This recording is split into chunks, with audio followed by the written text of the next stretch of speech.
Pernahkah kamu mendengar istilah living together? Atau mungkin tanpa sadar kamu pernah melihatnya langsung di sekitarmu.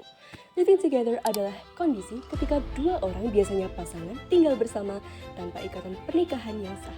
Fenomena ini semakin sering terjadi, terutama di kalangan remaja hingga dewasa muda, tepatnya usia 13 tahun ke atas, yang sedang mencari jati diri, memahami cinta, dan mencoba mandiri.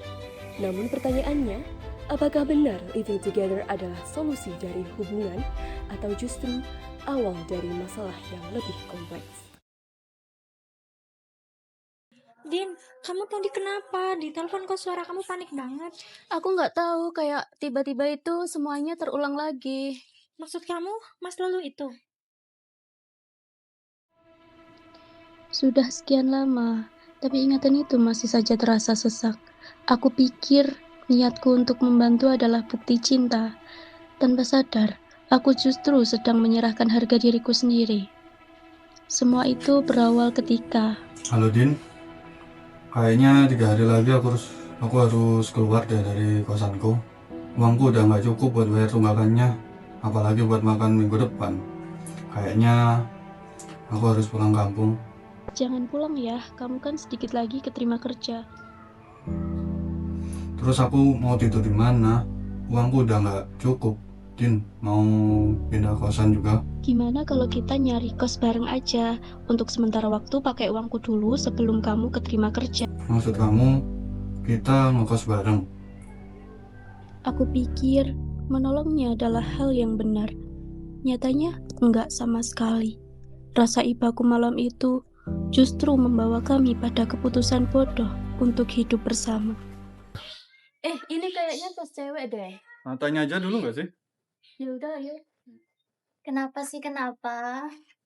Aman aja, yang penting kalian bayar. Aman kan berarti? Iya, santai.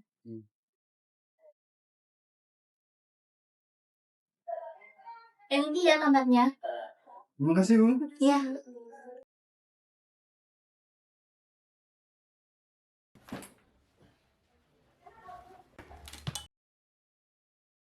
Ini beneran kita tinggal bareng. Iya, anggap aja kayak latihan. Hah, latihan? Iya, latihan rumah tangga. Akunya kerja, kamunya kuliah. Kayak pasangan beneran aja. Hari kedua setelah kami tinggal bersama, Fahmi akhirnya keterima kerja. Saat itu, aku berpikir semua akan baik-baik saja. Kami terlalu sibuk menikmati kebahagiaan semu ini, sampai lupa bahwa ada norma sosial yang sedang kami langgar. Siapa tuh? Anak baru ya, Mbak? Iya, Mbak. Sendirian aja? Sama cowok, Mbak.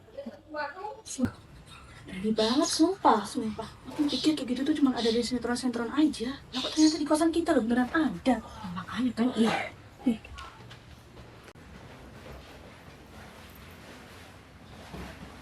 Cik, kamu sadar gak sih? Apa yang kamu lakuin itu kan salah. Ya sadar sih, cuma gimana ya, sekarang kan banyak yang kayak gitu. Ya kan, tetap aja gitu loh. Kayak rasanya tuh loh gak bener. Iya sih, mereka juga kan belum nikah ya. Iya kan? Cin, kamu kepikiran gak sih soal mereka? Yang mana? Yang itu loh, yang si cewek bawa cowok tinggal satu kos bareng itu. Oh, bawa cowok. Iya, Sumpah, sumpah. kamar berdua. Iya, ya kan Cin? Iya, tapi gak usah dipikirin lah. Sekarang kan banyak yang kayak gitu. Iya sih, tapi kan rasanya kayak aneh gak sih? Iya. Aneh apanya, mereka kan gak ganggu kita. Lagian, hidup mereka ya pilihan mereka gak sih? Ketika semua orang di sekitar kami memilih diam, kami merasa dunia sedang merestui hubungan ini. Kami merasa aman, sampai sebuah ketukan pintu meruntuhkan seluruh rasa aman kami. Ada apa ya? Sini cerita.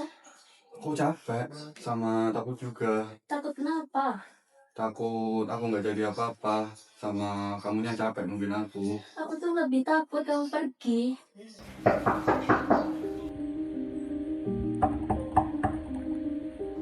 Siapa ya? Bentar.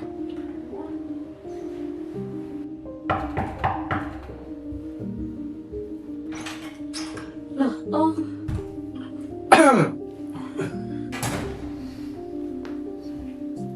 Om kok tahu aku ada di sini? Soalnya Om udah curiga. Sejak kamu pindah kos gak bilang sama Mama sama Papa kamu, Din. Maaf Om, ini karena ekonomi saya lagi sulit.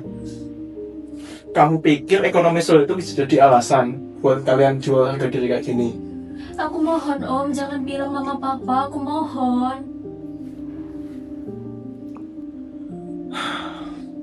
Oke. Om gak bakal bilang Mama sama Papa kamu, Din. Tapi kamu harus ingat, kalian pikir hidup berdua tanpa hubungannya resmi kayak gini tuh bisa jadi latihan buat kalian hidup bahagia nanti? Enggak. Kalian itu bakal saling menghancurkan.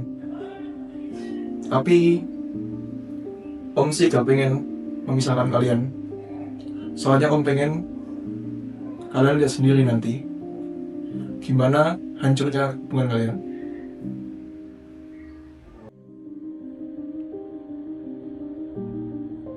Din, kalau mau pisah kos, uang kita nggak cukup buat kedepannya. Tapi kalau kita tetap bareng gini, aku kepikiran orang tua kita nanti kalau tahu gimana. Tenang aja, kita cuma ngirit kok, nggak akan aneh-aneh juga. Bahkan saat omku sudah ngasih kami kode peringatan, tetap aja kami belum sadar juga, malahan sampai berbulan-bulan lamanya.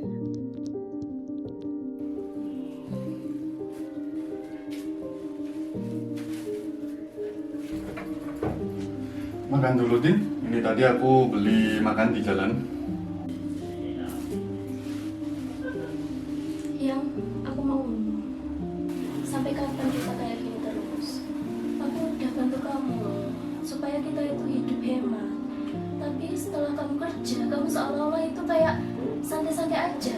Kamu gak ada rencana buat nikahin aku.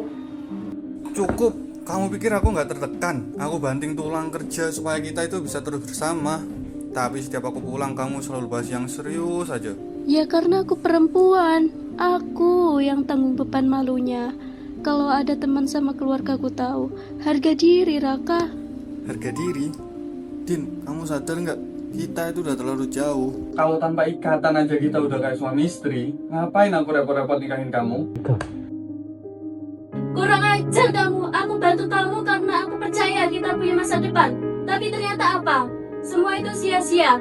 Kamu laki-laki yang gak bisa menghargai perempuan. Keluar kamu dari sini. Oke, aku pergi.